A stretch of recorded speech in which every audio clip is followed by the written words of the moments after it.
Education Program Director here at Golden Artist Colors, and today we're going to talk about varnishing watercolor.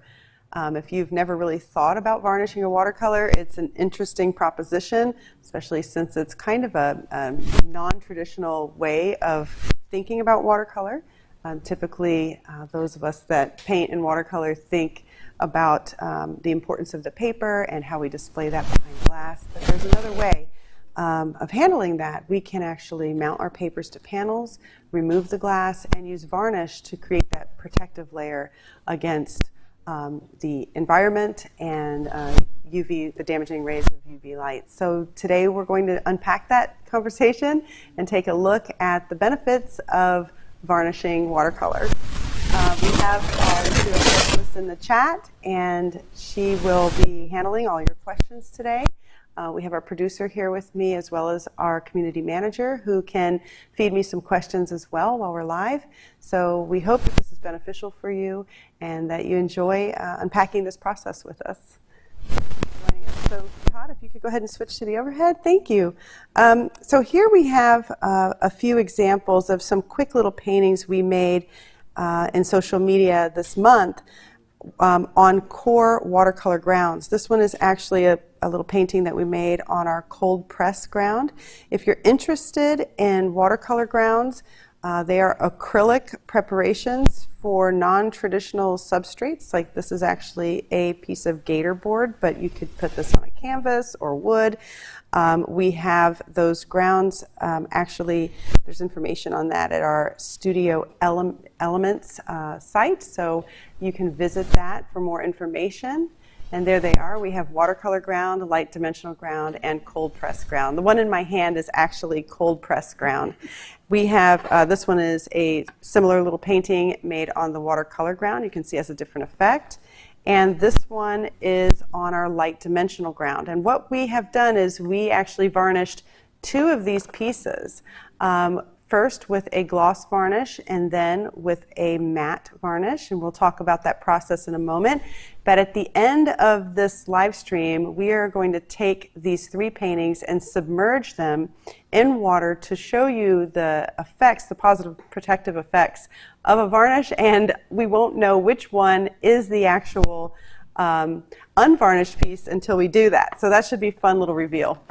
Okay, so let's go ahead and talk about the varnish. All right, so we have 4 different sheens of archival varnish. Stacey, can I hop in and just look at your microphone for a second? Sure. I'm sorry to interrupt, but we saw your feedback that there was some rubbing going on. Oh, it's right here on my Okay. Great. Thank you for letting us know. We love it. Thank you, guys. There we go. You know what I'm going to do? I'm going to put this actually up here, everybody. Thanks for that feedback. We want you to be able to hear me. If it continues to be a problem, let us know. All right. Super. Okay, so we have 4 sheens. The sheens are gloss, matte, satin, and semi-gloss. And I tend to put this in a different order when I'm doing the instruction. I go from gloss to matte. So my order would be gloss, semi-gloss, satin, and matte. And that's really the order in which they are increasing in matteness. So I'm going to go ahead and show you some of that here to start. One of the things you might want to consider when thinking about varnishing a watercolor is this the right choice for you? There's a lot to consider. It is a permanent alteration to your painting. So we definitely encourage before you do any of this that you go through the thought process, do a little mental unpacking of the benefits, the pros and cons. Our material specialist will drop some wonderful articles from our Just Paint publication that'll help you walk through that thought process about whether varnishing is for you or not. And also, please take some scraps, some paintings that you're less fond of, and do some practice before you actually jump into a final work. It is not reversible. One can will cover 36 square feet about. Depends on how absorbent your surface is, how much of that product you go through. But this is a nice way to sort of unpack quantifying how much of that product you will need. It does change your work in a way. Some people like the change, some people don't. So this is something to consider. A gloss varnish, these are archival spray varnishes that we are focusing on today. And I'll tell you why in just a moment. But a gloss sheen is going to greatly change your painting. So here you see multiple dilutions of Payne's Gray. And you can see how that gloss varnish really does impact. Typically, you'll have to plan on about 3 or more layers of this varnish, depending on the absorbency of your surface. Okay, so this is what gloss looks like. So go ahead and jump into looking at the sheen on the same sort of paint out using a satin varnish. So this is what satin looks like. You can see it's less glossy, but it still has that sheen. It has changed the work. You can really see the value change here. The colors become deeper and more saturated, but then you get that light bouncing off the surface in a different way. So if that's something that does not appeal to you, but you do want the protection, you might be happier looking into using matte. It will still change your color, but you'll get less of that brightness of the sheen as the light moves across the surface. So this is what the matte would look like. Okay, so again, this is a creative choice. This is something that you would have to sort of rationalize for yourself as an artist and decide if this is the right choice for you. Here's some examples of sheen again with color. So if I go ahead and lay this out, this first one is gloss. And the reason I'm showing you color is it's, it affects color a little differently than it does that dark Payne's Gray. This is an untreated strip, just to show you the difference. So here, this is gloss. I'm going to turn this up this way. How are we doing on sound, everybody? Are we good? Okay. All right, so then this right here is our satin. You can see a lot less interference with that sheen on the color. And then when we get to matte,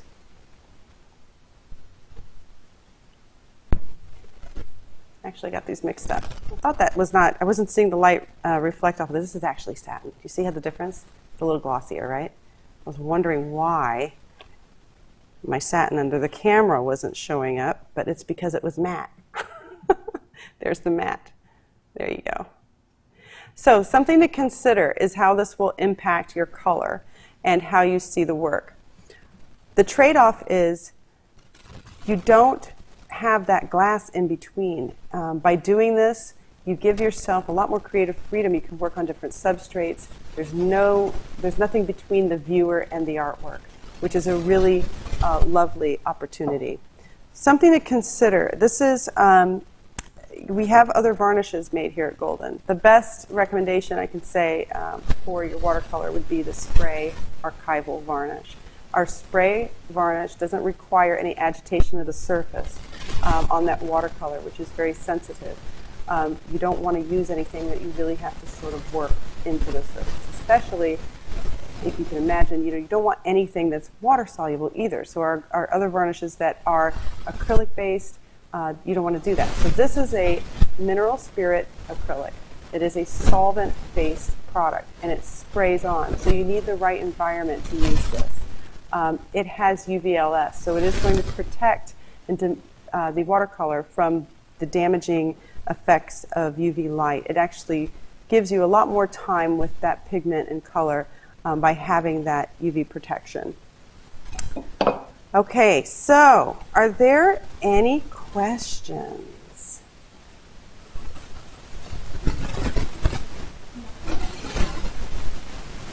Great.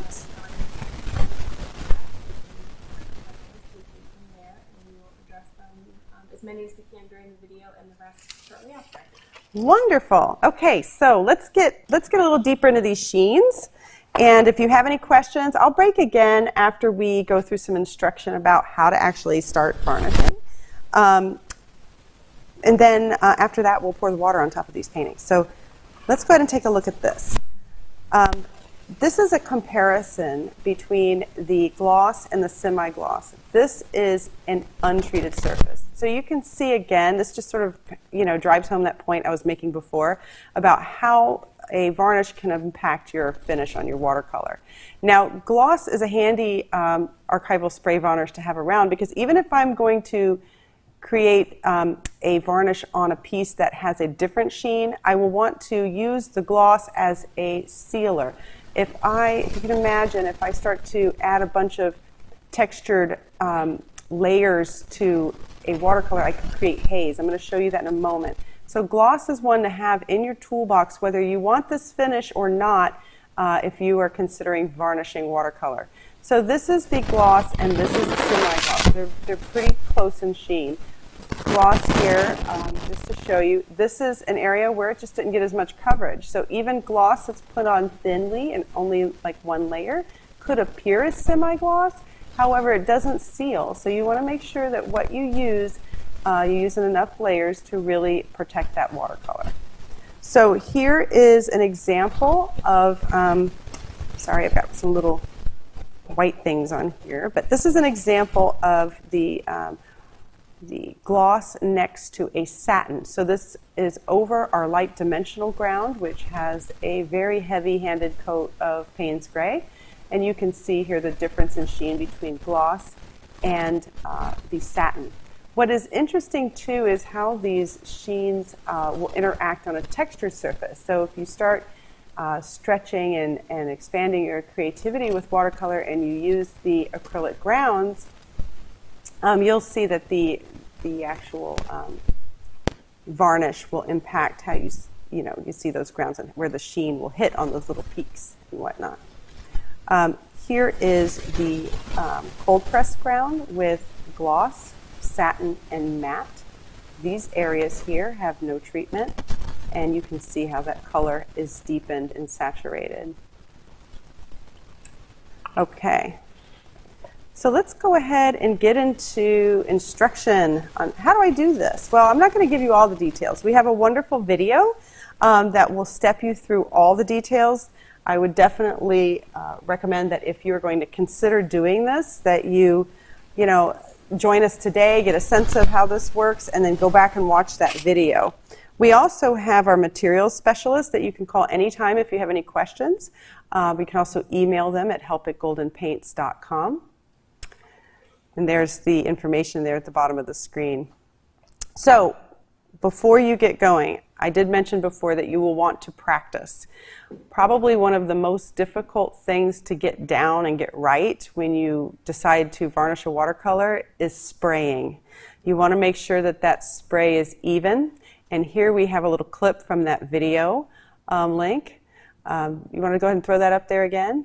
Yeah, there you go. And you can see here that there's a systematic, even, thoughtful process here. You're not just going for it. When our material specialist did that video, he was very careful to make sure that he was testing that spray and to make sure that he knew exactly where it was going and that there's a little bit of overlap, not too much, not too little. So we have some tips in that video to help you out. So do you have the video link you can pop up for folks? Super. We'll do it again? There you go. So if you follow this pathway, you can get to that video, and it's quite helpful. There's a few links in there as well about applying isolation code and adhering paper to panel. If you are going to do this on watercolor paper, we recommend that watercolor paper is first, that watercolor painting is adhered to a panel first. Okay, so here we go. I've got my watercolor paper adhered to a panel. And I went ahead and painted it with a generous coat of our Venetian red, which is an opaque color. I did that intentionally so it would show up on screen a little bit better. We've got this area is uncoated. And if I wanted to varnish this imaginary watercolor painting, the first step, and no matter what I decide to do, no matter what finish I want, in the end, the first step would be to coat this with about 3 or more layers of gloss archival varnish sprayed on. Okay? Now, papers and our acrylic grounds are going to be different in their absorbency, so you'll have to gauge how much you need to get coverage. One way to gauge that is to do a little water test, take a little water on a Q-tip after 3 coats have dried and been layered, and rub that and see if any of the watercolor paint comes off. If you don't want to do that on your painting, you can do that on a test strip that we put off here to the side, and instructions on how to do that is in that video. So if you want to throw that video up again, just in case people missed it, that'd be great. So this is step 1. You want to coat your watercolor with the gloss archival spray varnish. Then, second step is where we can show a possible divergence here in our approach. I could say, hey, you know what? I am good. This is a permanent layer, and I don't care if I can never take off my finished layer.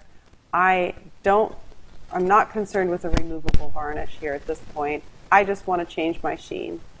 If that's the case, you can just go ahead and finish with the sheen that you desire. So in this case, this is the watercolor painting, the gloss layer, and underneath the gloss layer, underneath this matte layer, I have that gloss layer. So I could finish it in matte, which then will look a little bit more like the original paper.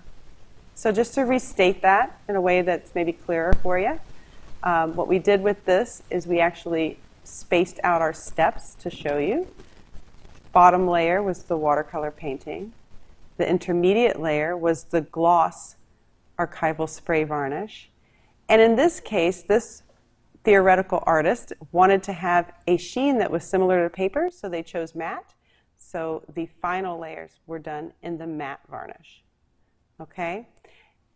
Now there's a second road I could have taken. I could have said, all right, I understand that my gloss layer is permanent, but this is going to go into a restaurant or into my kitchen, and I'm worried that it's going to get damaged. This layer is going to get dirty, and I won't have any real way of recoating it.